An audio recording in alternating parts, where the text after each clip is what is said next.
couldn't contain it. Honestly,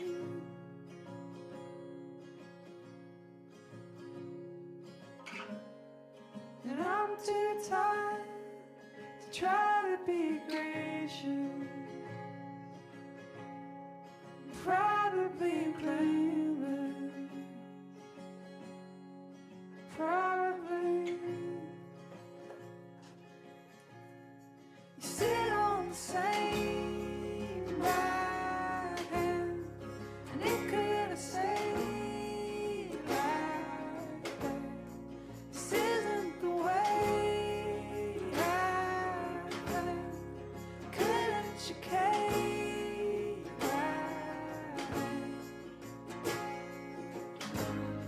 If I can't be what you want, then I guess I won't be what you want, and I won't say it again.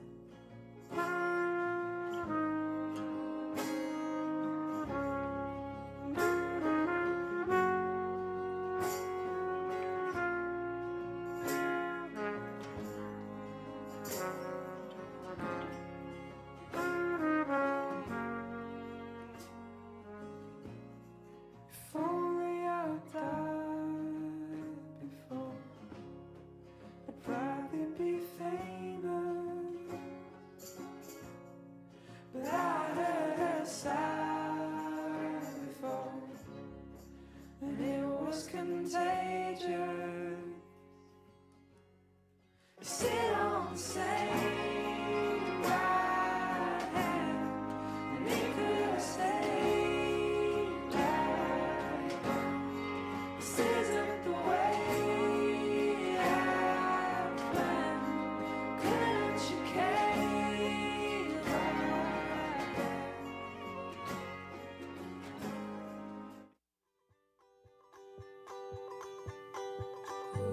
People come to church for lots of different reasons. Some are happy, some are sad, some are excited, some are nervous and anxious. One thing is for sure, everybody has a story. Everybody is on a journey. We started Awaken because we needed a safe place to journey. We started Awaken because we needed a safe place to ask the hard question. We started Awaken because we are convinced Jesus was who he said he was. Because he's invited us to demonstrate and announce the way of Jesus in the world. Welcome to Awaken. Hi, friends. Welcome this morning. I'm Jenna. I'm one of the pastors here at Awaken. It's good to be together this morning. I know for many, this week was really hard. I think most, if not all, of my conversations held tones of grief and anger, fear, anxiety, even senses of numbness, like not being able to feel. And so it's acknowledging that that's maybe in the room this morning, maybe not for all of us, but for many. So in that vein is our call to worship. I, like many of you, read a lot and heard lots of words this week analyzing the moment in our nation. And there were some words in particular that I wanted to share this morning. This is from Dr. Kelly Sherman Conroy. She is a local, actually, ELCA pastor. Online, she goes by the Native Theologian, so she's an Indigenous woman. And I'd invite us to hear and receive these words to the best of our ability this morning. There's a part in her words where she invites us to put our hand on our heart. If that's something you would want to do, I would invite you to do that as well. So receive these words this morning. In moments like these, when the world feels as though it's holding its breath, the weight of uncertainty can settle deeply within us. For some, there's a flicker of hope. For others, a shadow of worry. This season can feel like a crossroad with emotions running high and futures feeling fragile.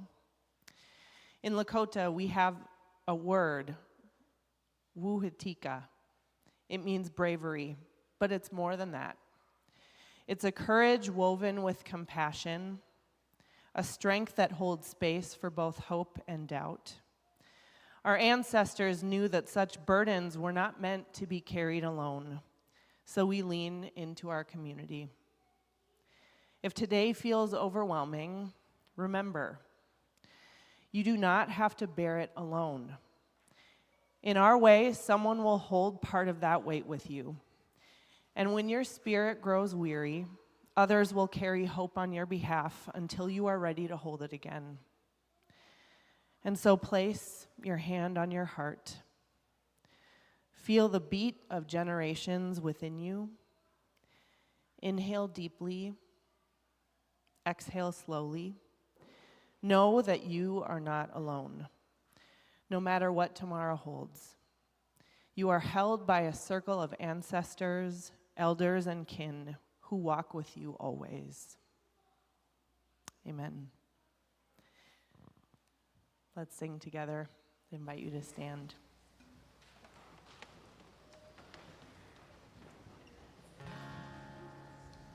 Hear all you children of heaven's promise, shivering under clouds of gloom. Hear all you wondering where your God is. Jesus weeps tonight with you. Take heart, take heart. He has overcome the world. Take heart, take heart. He has overcome the world. Hear all you weary, trouble's companion, praying to find the peace unknown, where sorrow's river hollowed a canyon, the wounded healer's water flows. Take heart, take heart. He has overcome the world. Take heart, take heart. He has overcome the world. Our joy is born in labor pains. Love suffers long, but not in vain. Our joy is born in labor pains. Love suffers long, but not in vain. Take heart, take heart. He has overcome the world. Take heart, take heart. He has overcome. Take heart, take heart. He has overcome the world.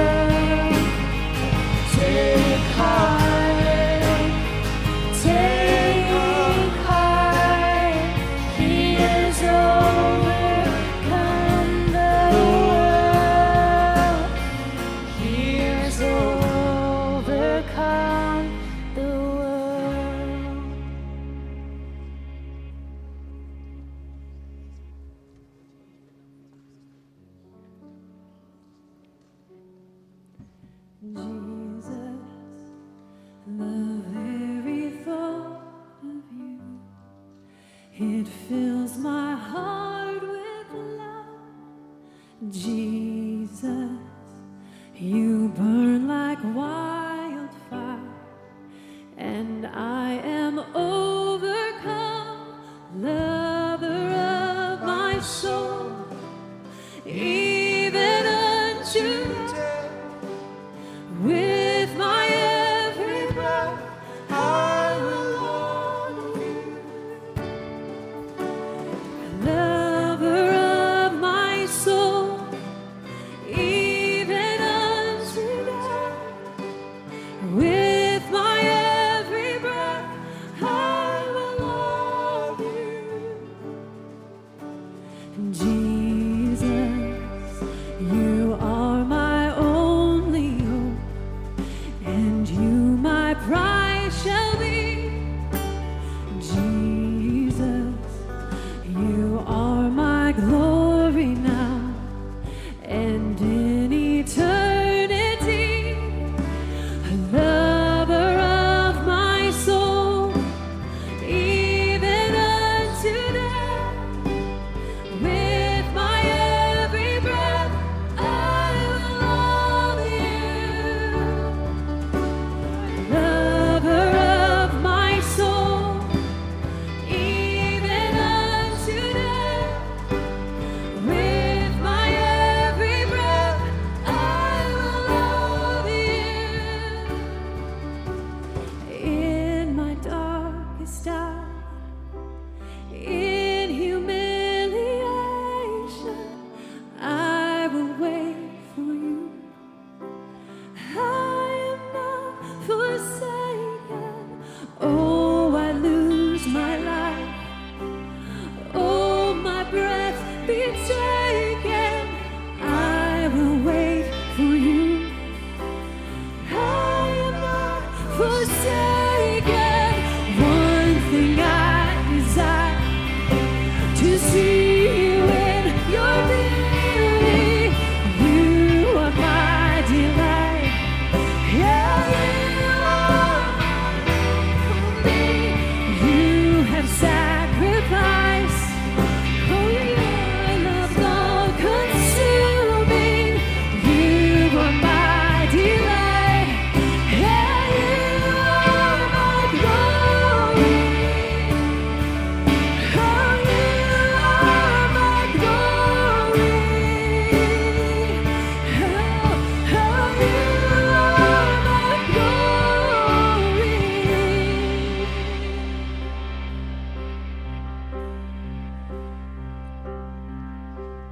Lover of my soul, even unto death. With my every breath, I will love you. Lover of my soul, even unto death. With my every breath, I will love you. I will love you. Even unto death, I will love you. With my every breath, I will love you.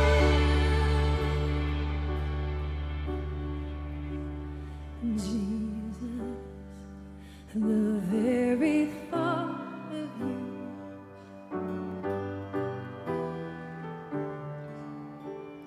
Jesus, the very thought of you.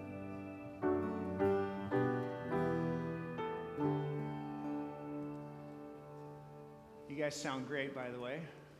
We're going to invite our kids to their time of worship, and you might recognize that it's a little full in here. So as the kids head up to their time of worship and they go, if you could scoot to the center a little bit to make room for some people in the back.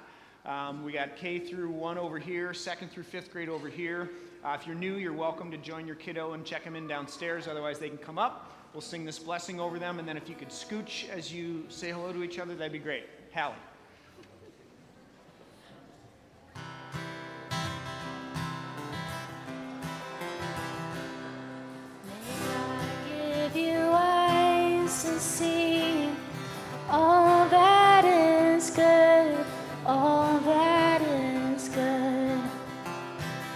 the courage for anything. May you be strong, may you be strong. May God give you ears to hear their loving voice, speaking all around you, all around and deep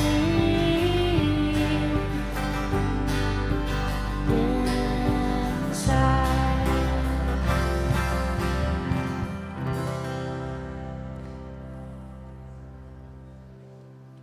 As the kids head out, take a moment to greet one another and take a moment to scooch.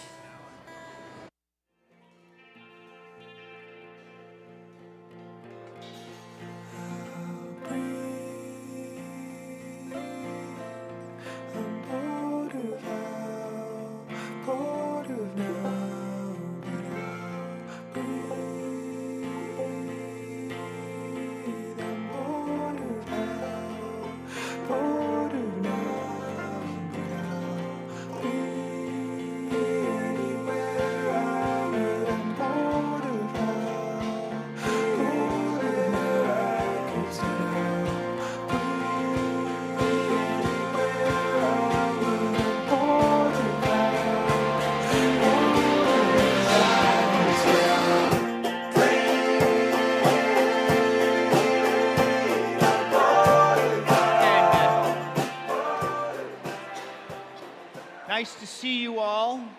As always, there are some seats up here in the front row. You get a real, that's right, Briley, rocking it. You get a real front row, well, you get a front row seat to all the action. Hi, nice to see you all. My name's Micah, and I'm really glad that you're here. Usually I say, like, I'm really glad to be with you, and even last week I mentioned that like it was, I'm pretty authentic to a fault at times, and I was glad to be here. This week I'm not so glad to be here. It's hard to be a pastor right now, if I'm being honest with you. So that's there. I am really glad to be with you. It feels good to be together.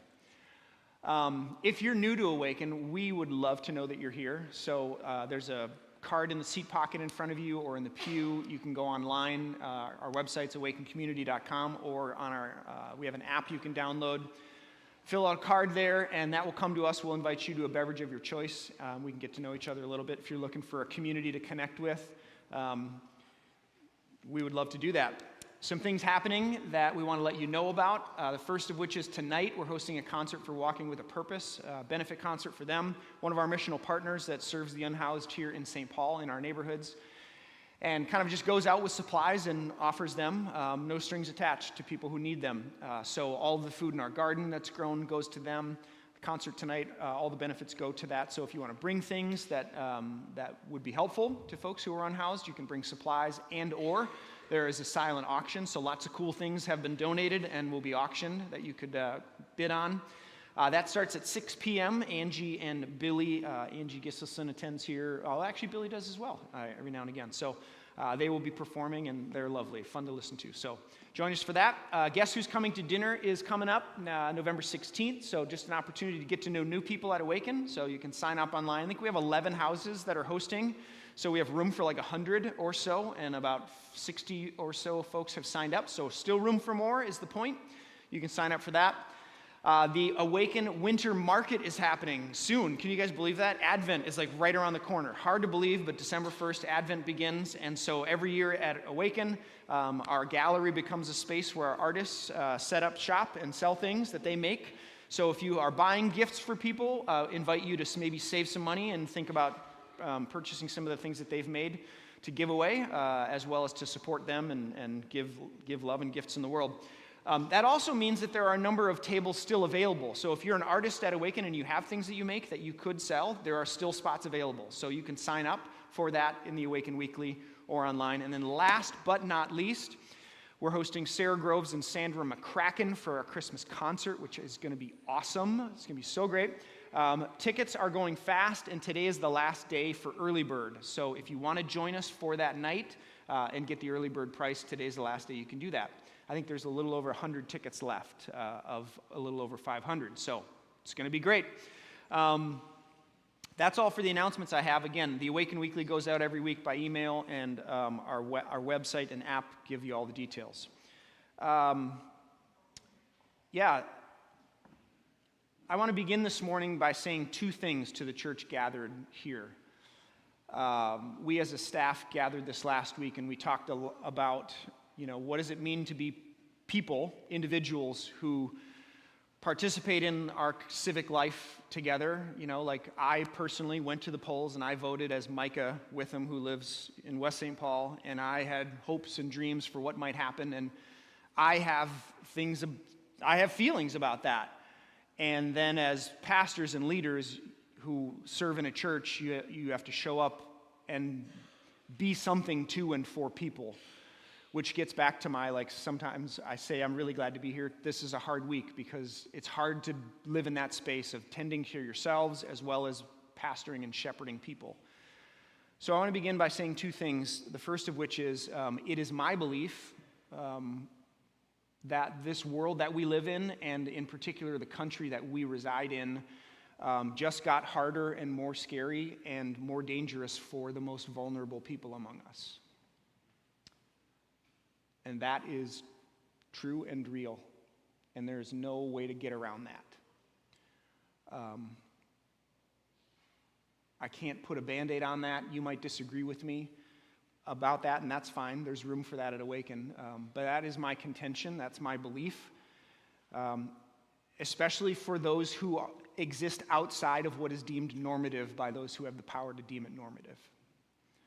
If you exist outside of the systems that were likely built by people who were different than you, for people who are different than you, then you live in a world that there is a real and honest threat to your well-being, potentially, because of what's happened and things that have actually been said. I want you to know that at least for the next hour that you're safe. That, in this place, when we are together, we can offer that for and to one another.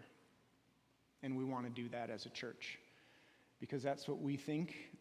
Well, I hesitate to say we because that includes everybody. I'll just speak for myself. That's what I think Jesus is like. And that's what I think Jesus would do. We as a church, as a leadership team, I can speak on behalf of us, are invested in the importance of community and relationships in the midst of a time when there are all kinds of feelings and people who are experiencing different things. So we want to act in solidarity with you if you are among vulnerable populations in our culture and in our world, and we want to be found standing with you. If you read the Awaken Weekly this last week, we tried to communicate that as well. So that's one thing that I feel the need to say. A second thing that I feel compelled to say is I want to remind you that the work of the church is the same today as it was last week, as it was the week before that, as it was the week before that. That the invitation of Jesus and those who follow Jesus in this world is the same today as it was last week, and that is, even unto death, to offer sacrificial love even to our enemy. Right, if you were here a few weeks ago, you know why I'm air quoting. To offer sacrificial love even to those who disagree with you, because we believe that this is the only way to build the world that we think we are built for and made for as humans. And so nothing has changed, and some things have changed. And we want to be honest about that reality and that duality, that those two things exist together in this space right now. Last week we started a series called Take Heart, which we began with this week as an encouragement to you, a reminder to you, this phrase that shows up in the Bible about a dozen times in the Old Testament and in the New. It means to take courage, to be of good cheer, to be resolute, to stand firm, to take heart. And last week we studied Jesus' message in John 16 to his disciples, which was, take heart. Though you may have troubles in this world, but take heart, I have overcome the world. And that comes on the heels of saying a whole bunch of things to those who follow Jesus, which is, some of which were, that there is a spirit which is given to you, the Spirit of Jesus, the Spirit of God in the world, in and through and for the church, leading and guiding and advocating and reminding you of what's good and right and true. And so you are not alone. And though you live in a world that may oppose some of the things that Jesus invites you to do and be in the world, so don't be surprised when you suffer, you are not alone. Your labor pain, which you may experience, and you likely will experience, is temporary, and it hurts, and it's real, but it pales in comparison to the unshakable joy that comes from birth and new things coming to life. And that there is a peace that comes in and through this way of Jesus that he offers to you and me today, right now, in this place. So take heart. I have overcome the world. Today I want to spend some time with this, another story where Jesus offers these words. We want to sort of let them work on us, marinate in them, and allow them to do what the Spirit might need to do in and through and for us. It's a story about the disciples who are found straining at the oars in a storm, and Jesus rolls up by walking on water to them. So if you have your Bibles, we're going to be in the Gospel of Mark, chapter 6. I'm going to invite Joy to come and read our passage for us this morning. And I would invite you to stand in body or in spirit for the reading of the Word. Mark 6, 45 to 52. Immediately, Jesus made his disciples get into the boat and go on ahead of him to Bethsaida while he dismissed the crowd. After leaving them, he went up on a mountainside to pray. Later that night, the boat was in the middle of the lake, and he was alone on land. He saw the disciples straining at the oars because the wind was against them. Shortly before dawn, he went out to them, walking on the lake. He was about to pass by them, but when they saw him walking on the lake, they thought he was a ghost. They cried out because they all saw him and were terrified. Immediately he spoke to them and said, "Take heart, it is I. Don't be afraid." Then he climbed into the boat with them, and the wind died down. They were completely amazed, for they had not understood about the loaves. Their hearts were hardened. Join me in prayer if you would.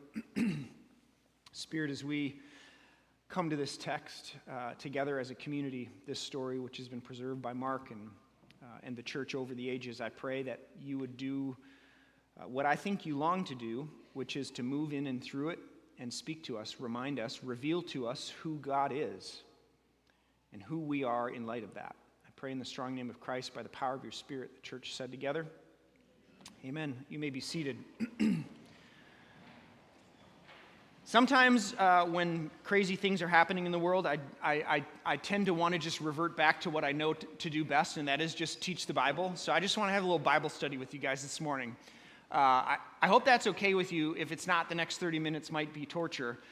But I think Mark is a phenomenal storyteller. If I had the gospel, like the Christmas stories of Luke and the Gospel of Mark, I would be fine. Like, that's all I need. Mark is so good at what he's doing, which is retelling the story, according to him, about this person, Jesus of Nazareth.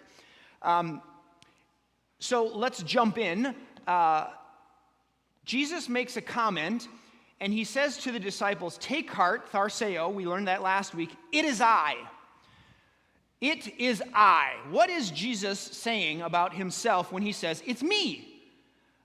Mark seems to think that, some very specific things about who Jesus is, and this is what I want to unpack, because he gives us a whole bunch of clues on who he thinks Jesus is.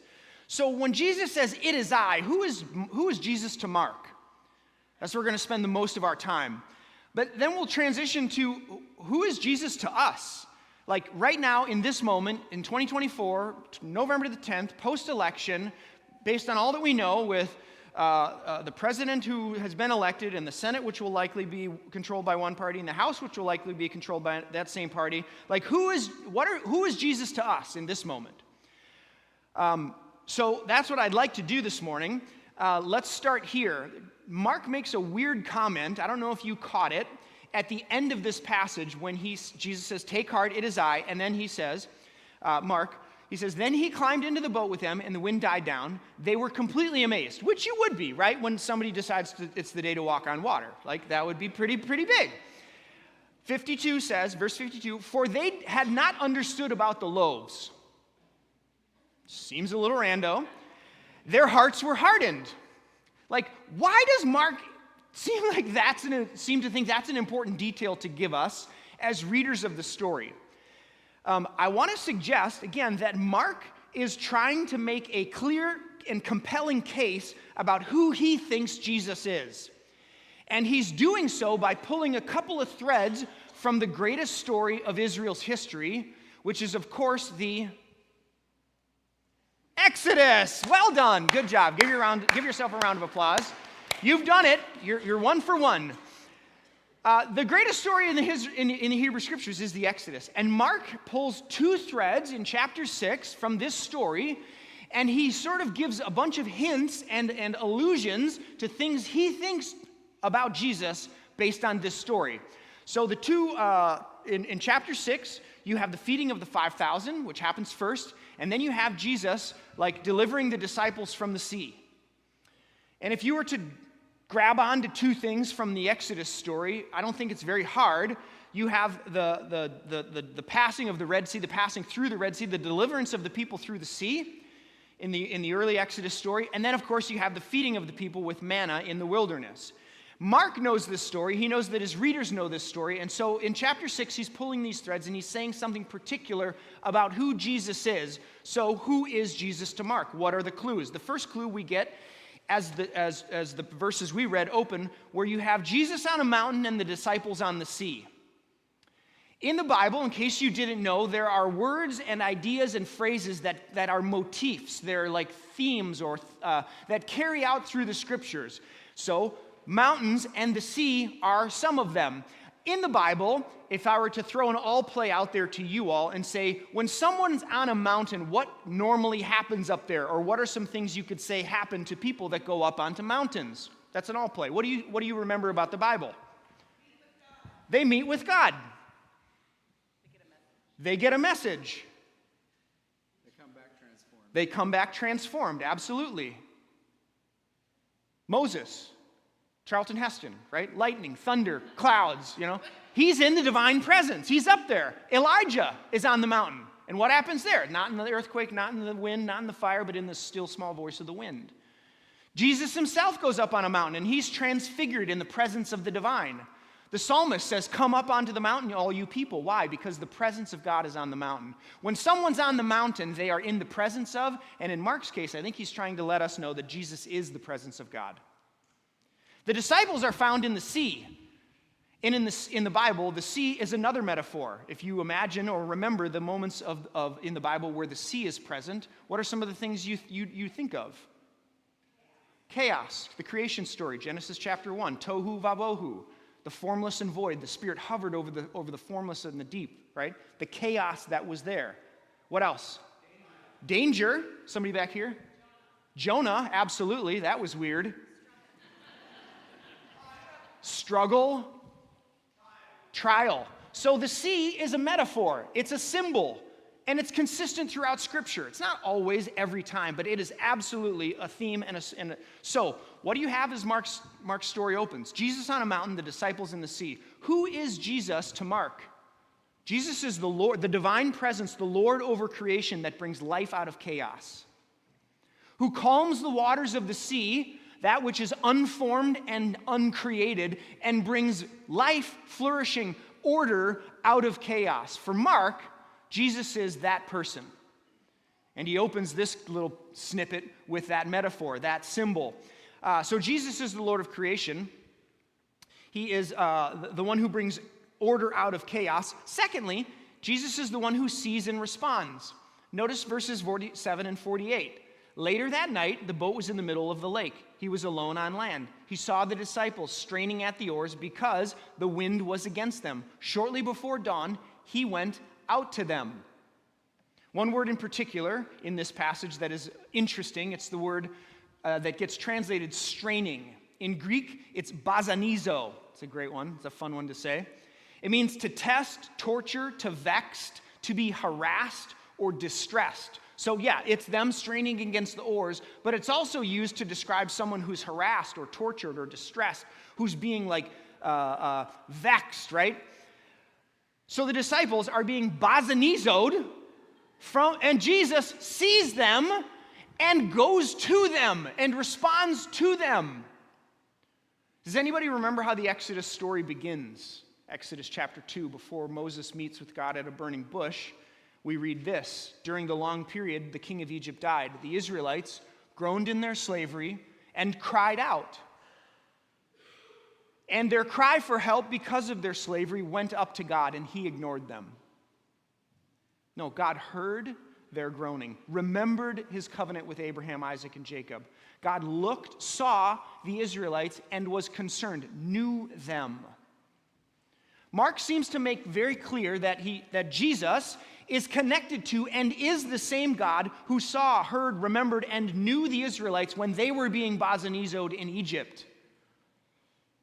I don't know if you've ever been in a moment where you have like come to the end and you have cried out for help and someone responded.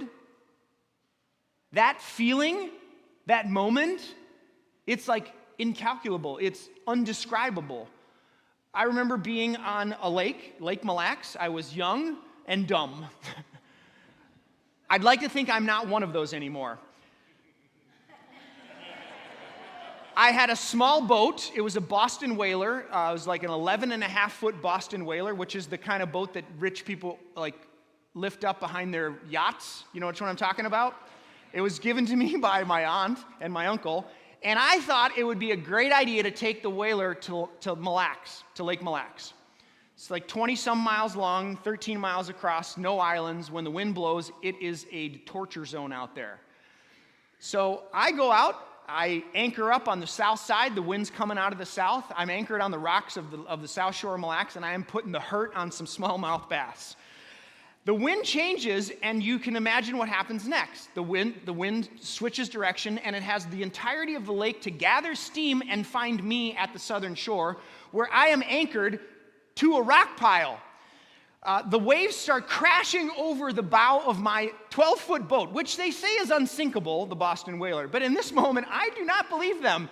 I am freaking out, you guys. Literally, waves are crashing over the bow of my boat. I've anchored, which means, and I don't have enough line out to like ride the waves, so they're just coming over, and I'm pinned to the bottom of the lake. I try to get my anchor up, and it is stuck. I cannot get it off. So I'm like panicking. I thought I was going to die. When I told this story to my wife, she's like, "You're done fishing, period, never again." I got my fillet knife and I cut the rope to my anchor to like get off of it. This is the moment for the disciples. They're out there, the wind is blowing, water's coming over the bow of the boat. Like, have you ever been in that moment where you think this is it? Mark wants to make clear that in this moment, Jesus is the God who sees you, hears you, responds to you, to whatever it is your bazanizo might be. Jesus is present, not absent. Jesus is Lord over creation, brings chaos life out of chaos, is the one who sees and responds to you. He's also the one who is the divine presence who passes by. Again, Mark is so good. End of verse 48. Shortly before dawn, Jesus goes out to them, walking on the lake. He was about to pass by them. Like, listen, I'm not Jesus. I get it. But if it was the day that I chose to walk on water, what I wouldn't do is pass by the people who are about to see this miraculous act that I'm participating in. I'd be like, hey! You know what I mean? Like, why does Mark tell us? Here's what I think. I don't think Jesus' intention was to walk by the disciples without saying hello to them. I think Mark is taking liberty as a writer to tell us something about who Jesus is by connecting him to something these people would have known about the story of Israel. What is that?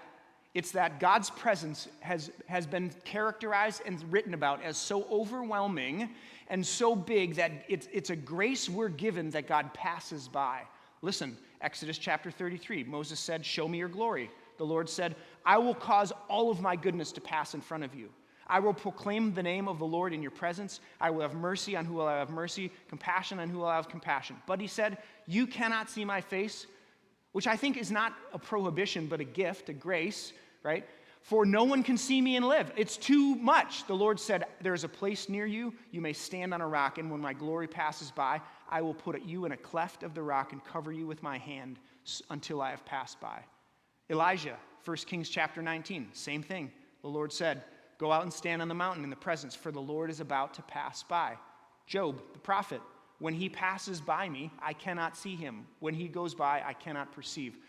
What is Mark trying to tell us? He's making the claim that when Jesus says, "It is I," it's the same divine presence, the same embodied divine presence that our parents have told us about, that our grandma and grandpa and great-grandma and grandma and our aunties and our uncles have all said is coming and is promised in this person named the Messiah, who is Jesus, the Lord of creation, the bringer of life out of chaos, the one who sees you in your distress, and the very presence of God embodied in Jesus. Mark is making it very clear. He also thinks that Jesus is the shepherd king like David who cares for his sheep. If you were to go back in chapter 6, you would read a verse where we get a glimpse, one of the few glimpses into Jesus' feelings. Mark says that when he looked out on the crowd, he had compassion on them. They were like sheep without a shepherd. That's a quote from the Old Testament. And it's in the book of Numbers where it says this: "Moses spoke to the Lord, saying, 'Let the Lord, the God of the spirits of all flesh, appoint someone over the congregation who shall go out before them and come in before them, who will lead them out and bring them in, so that the congregation of the Lord may not be like a sheep without a shepherd.'" Who is Jesus to Mark? Jesus is the Davidic promised shepherd king who will care for, love, feed the people, who is the one who brings life out of chaos, who sees you in your distress, who is the very divine presence, and who is the shepherd king that's been promised to us.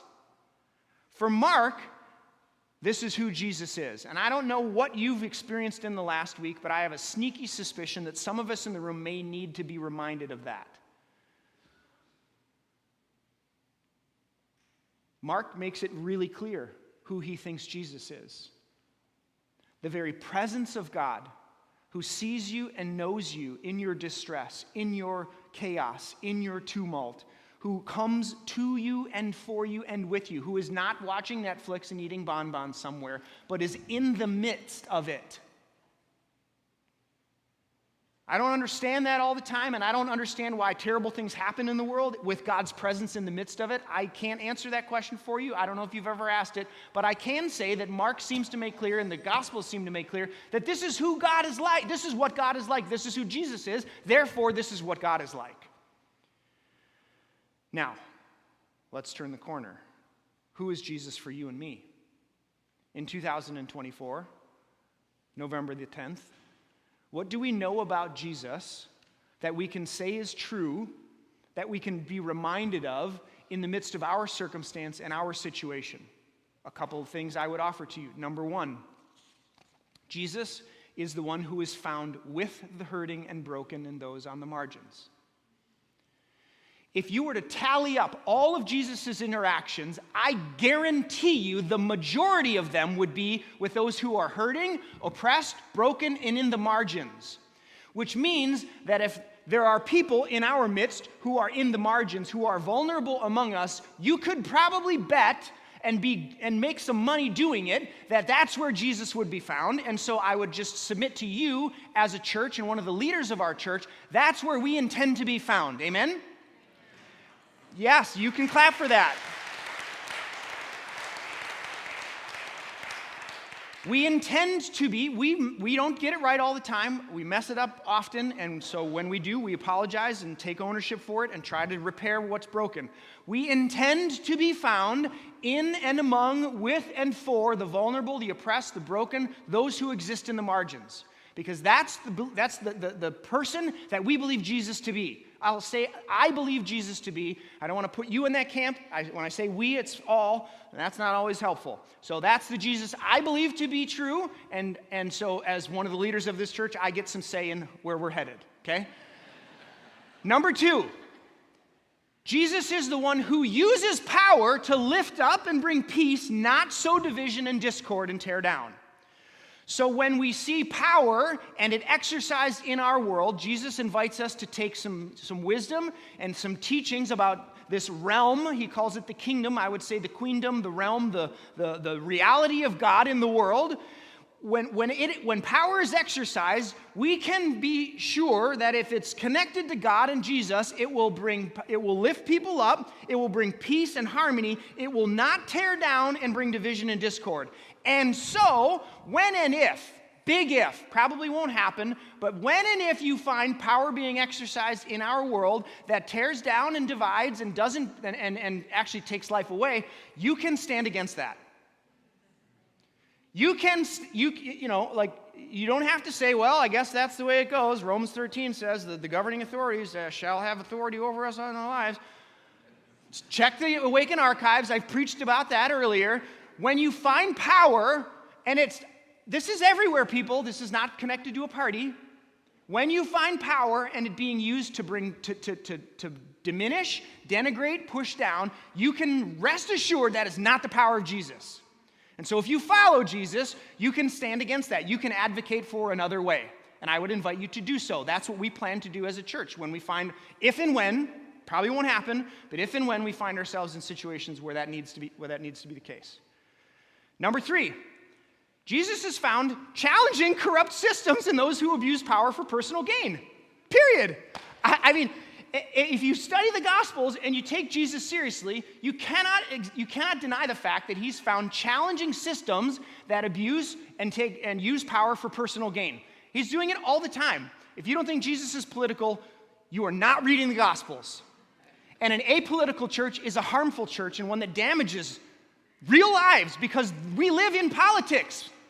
So the church has to engage, and I would invite you to engage in a particular way. So Jesus is found challenging systems that are corrupt, and when they use their power for personal gain, he says, no, that is not what we do. What do you think the turning of the tables in the temple is about? It's not because they're selling doves and things. They were supposed to do that. It's in the law. It's in Torah.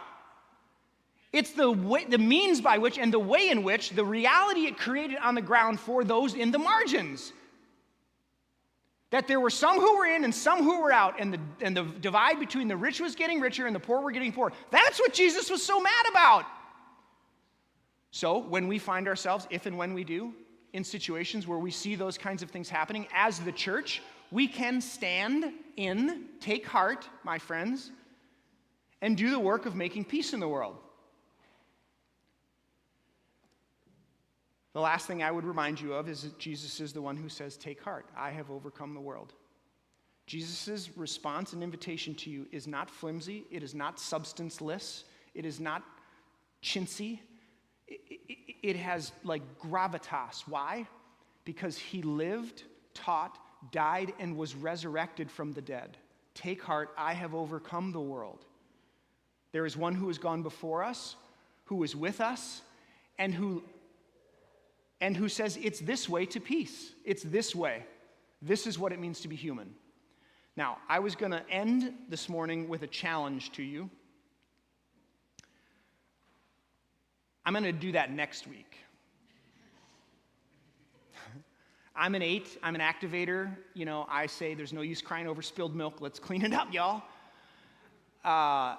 And I, in my wisdom of 25 years of ministry, ran my closing past my wife last night, and she said, you might want to slow your roll on that one, bucko. Because not everybody is where you are, And as we read the responses to all that had happened this week, there was a lot of, well, get busy, roll up your sleeves, there's work to do. You know, the other side's organizing already.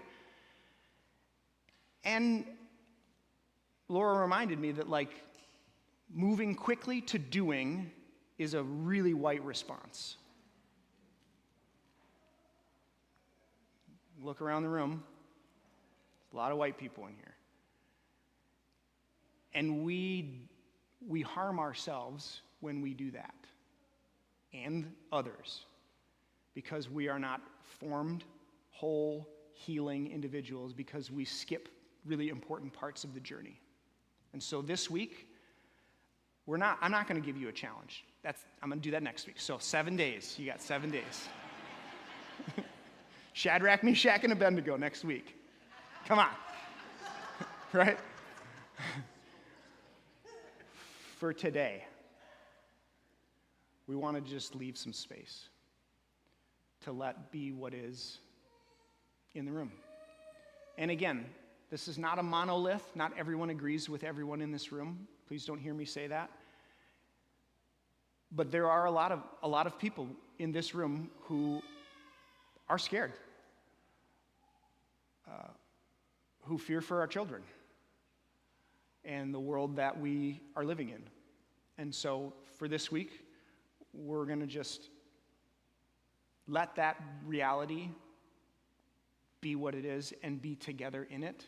We're going to come to this table, which is a gift to you and to me when we are broken and hurting, to be filled up and put back together so that we could possibly be good news in the world. And then we'll eventually make our way to what does it mean to be peacemakers and what might there be to do for us. So I want to remind you that this is not connected to a particular political party or individual. Like, there are all kinds of people who are exercising things that are contrary to the way of Jesus in the world, and it's the church's role and job and invitation to be a prophetic voice, to be a reminder of gospel good news Jesus' way in the world. And so whenever we find that, wherever we find that, this is where and how we engage. Let me offer a word of prayer and some instructions on Eucharist, and then we'll make our way. God, as we take a moment to listen, to be still, I pray that in the silence that your Spirit would remind us of who you are. Mark is really trying. So take Mark's words and use them. Remind us of who you are, what you're like, and consequently, who you've called us to be. Spirit, bind us up. Heal our broken hearts where there is wound and fear and anxiety. Do what only you can do in our midst.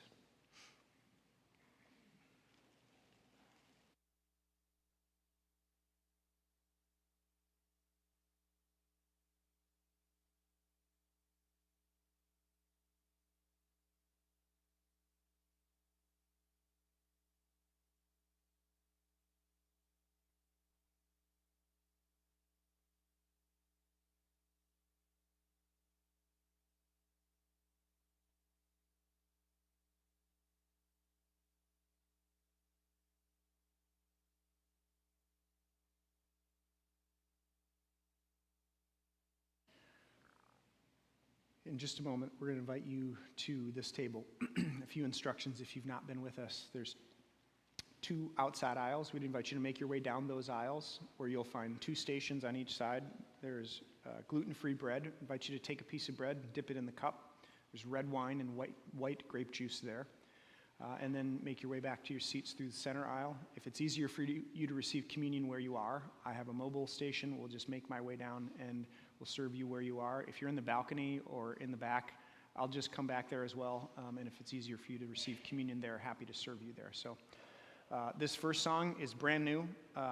We feel like it was a real zinger, like, yep, that. So as you hear it, let it remind you of this way that Jesus invites us to, and then we'll close with one song together. So let's come to the table.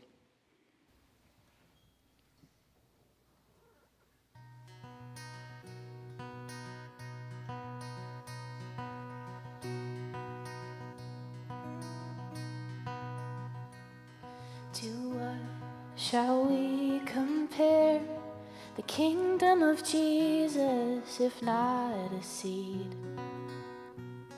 It's small, it's sown, it's tended and grown, and it's sturdy in you and me. Its branches never break, and its fruit never withers. His kingdom is not of this world or of any kingdom whose ruler's face is on a penny. He comes to make all things right, to put a new wine in us. He's chosen the small things to outlast the great, the meek and the merciful to shine through the hate. Though it seems some days that hell and its gates are prevailing. Oh, say, can't you see the kingdom within us is the kingdom of Jesus?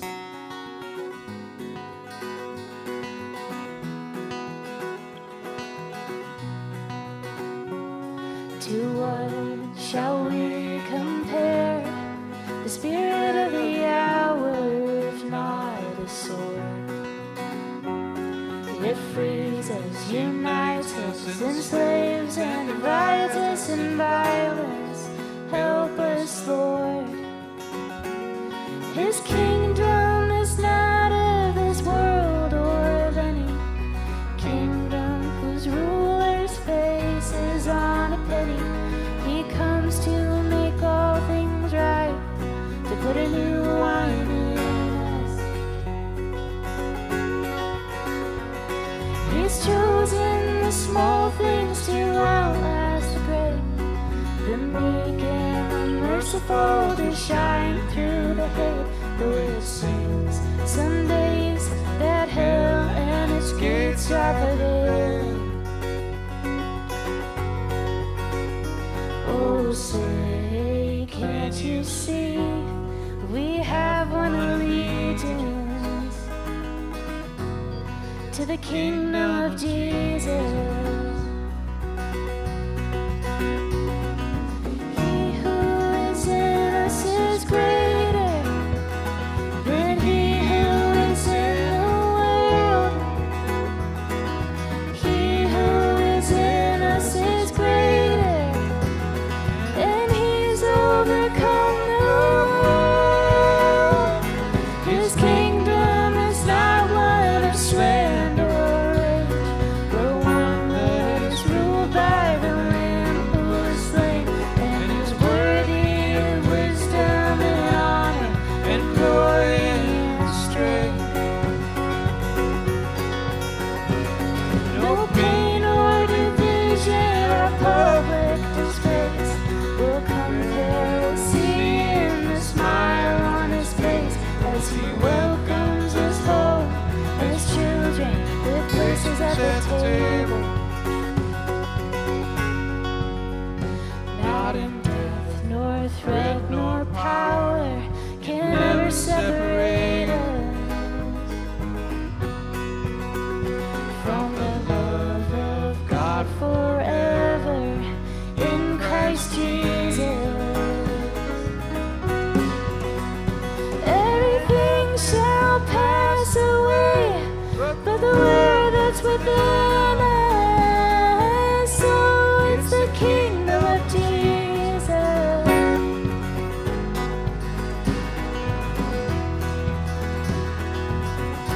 It's the kingdom of Jesus.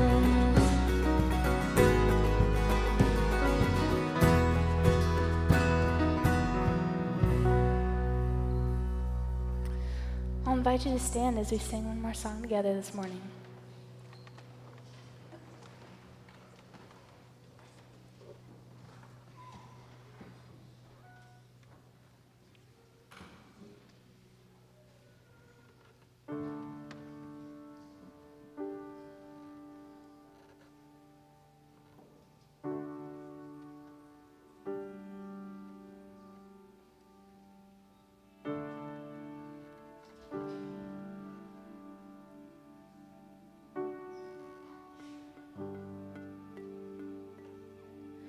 When the pieces seem too shattered to gather off the floor,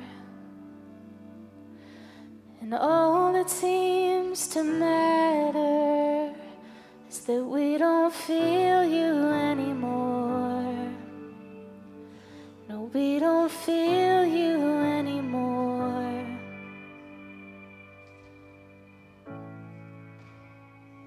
We need a reason to sing. We need a reason to sing. We need to know that you're still holding the whole world in your hand. We need a reason to sing.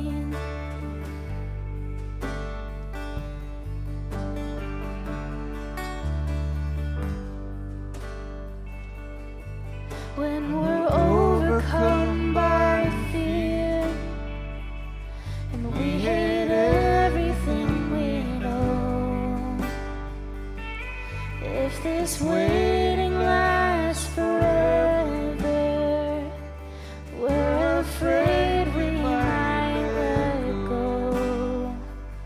Yeah, we're afraid we might let go.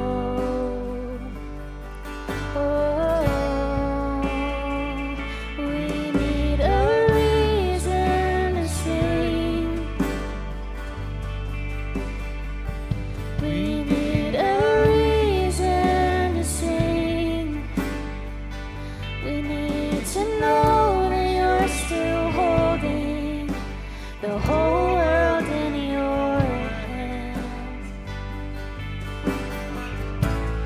We need a reason to sing.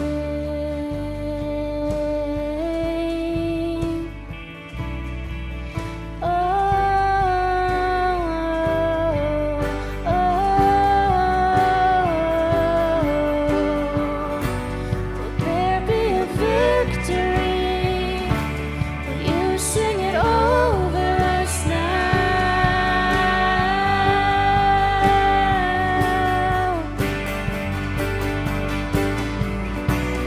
This is the melody. You sing it over us now.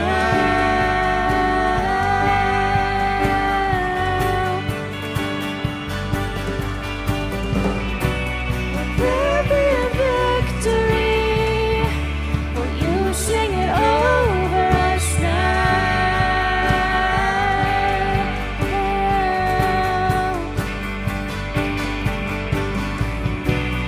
Peace is the melody. You sing it over us now.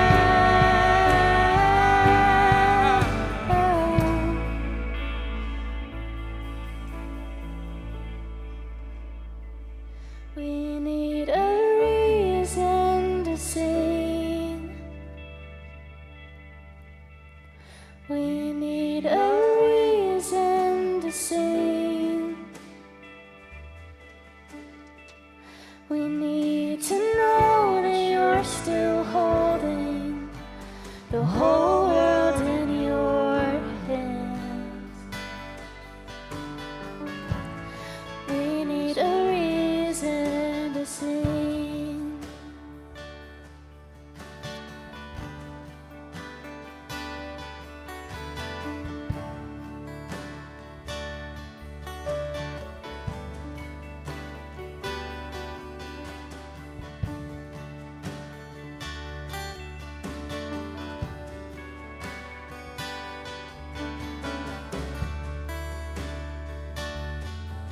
Let's sing that together again. We need a reason to sing.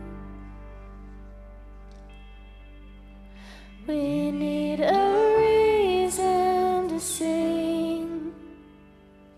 We need to know that you're still holding the whole world in your hands.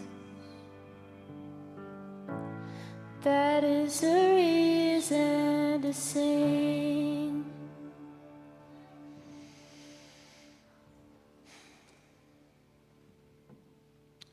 Before I offer a blessing to you, just a couple of things we want to let you know about. Number one, our prayer team and prayer space is right over here. If you've never used it, they're available today if you want to pray or be prayed with or for.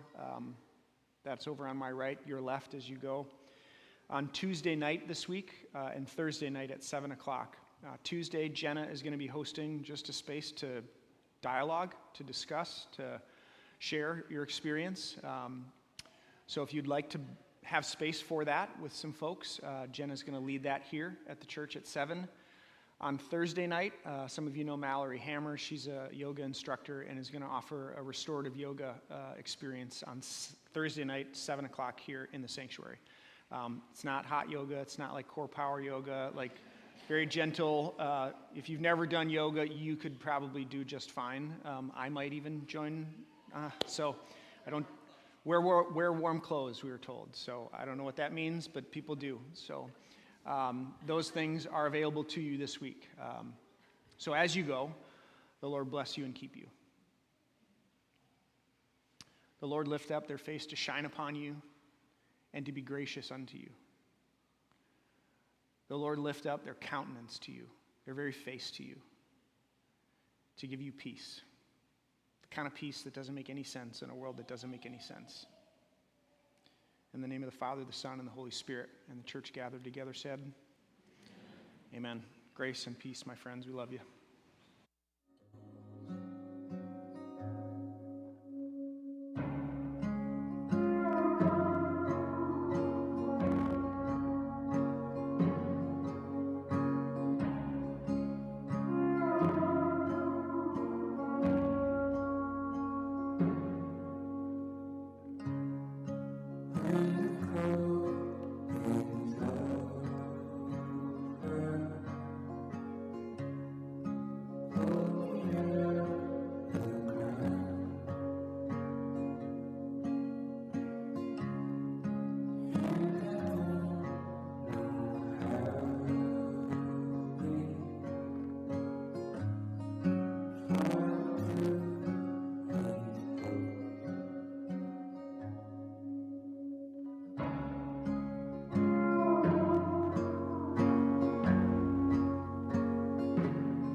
Now that you're older, now that you're seeing some rainy days, you're getting bolder, knowing that everything will fade to the wind as you wander down the pathways of your life, as you wander down the pathways of your life.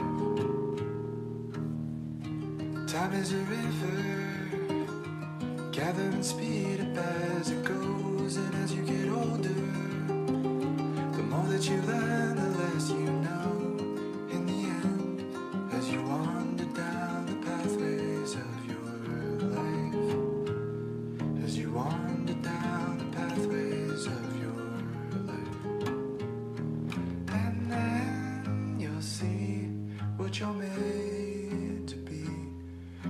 drop in the wave of a stream.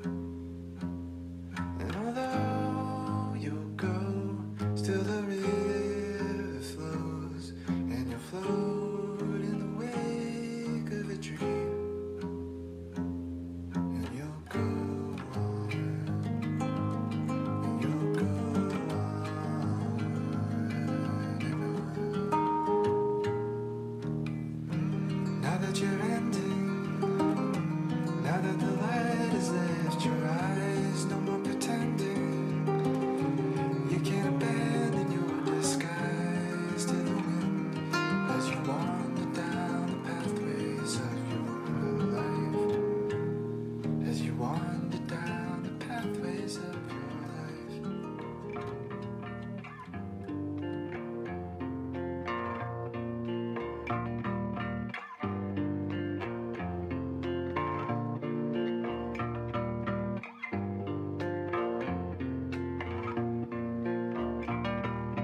What can I say? I'm nothing to myself, and tired of starting up my day. But in the morning I could meet you, and I'm not what I thought I would be without you. I'm not really sure why I slept in my shoes. I'm nothing at all. And I'm nothing at all.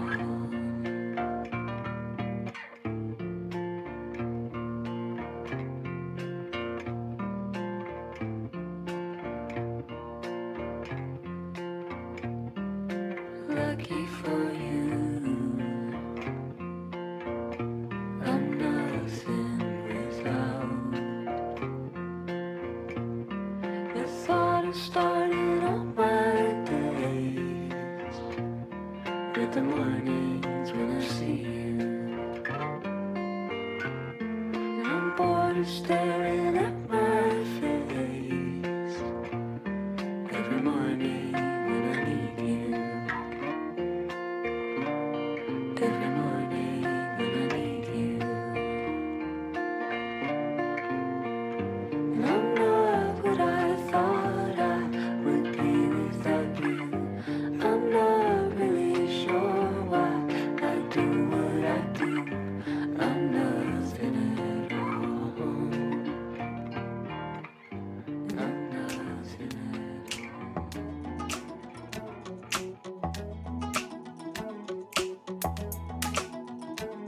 Scold me like you know me when you're alone with someone new. Lead with Eric and leave me with nothing. Man, you fuck me, at least now I know. Come and take a drive to a place I like, slap it up.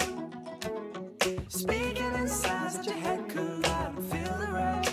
I don't wanna wait, trust me it's fine if you can't decide, just make it up. I'm not trying to hide like I lasted, like I mastered love. I don't wanna say now, can't breathe, I'm so out of it. I don't wanna let healing relieve, but I'm not proud of it. 'Cause I know that you're not everlasting. I know, I know, I know, I know, I know, I know that you're not ever. I know, I know, I know, I know you're bound to leave. All around me, all aflutter, all in dial tone. You can pull me out, but I'll be on fire. I could be happy, care, but I'll just do nothing. So lose me if you come and take a drive to a place I like, slap it up. Speaking in signs that your head could lie, feel the rush. I don't wanna wait, trust me it's fine if you can't decide, just make it up. I'm not trying to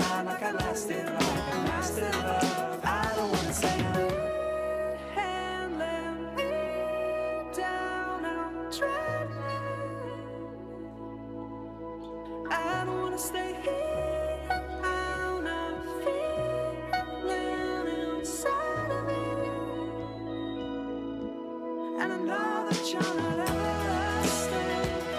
I know that, I know that, I know that, I know that, I know that, I know that you're not. I know, I know, I know, I know you're bound to leave, and I know that you're not everlasting. I know that, I know that, I know that, I know that, I know that you're not. I know, I know, I know, I know you're bound to leave.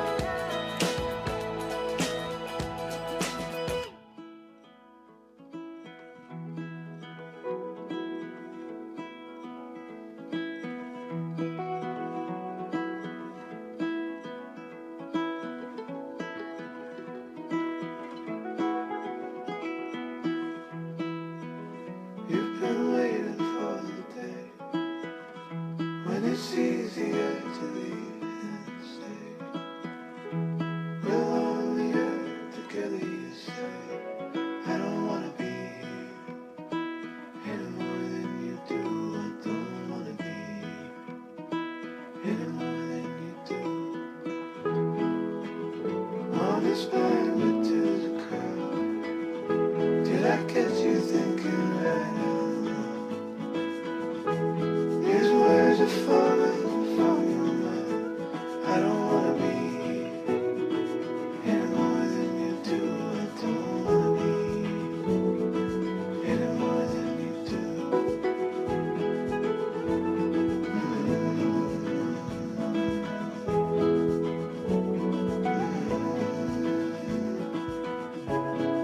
Along the earth together, you say. I don't wanna be any more than you do. I don't wanna be any more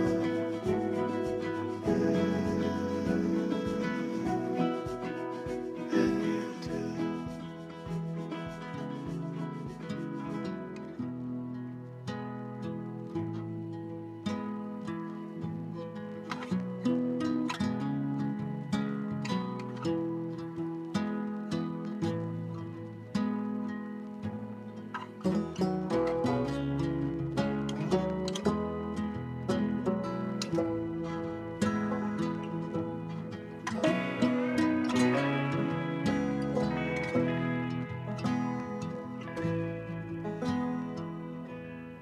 I'll be amazed if I could make it all up to you.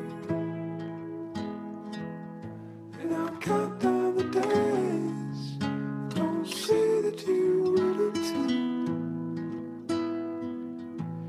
'Cause I heard there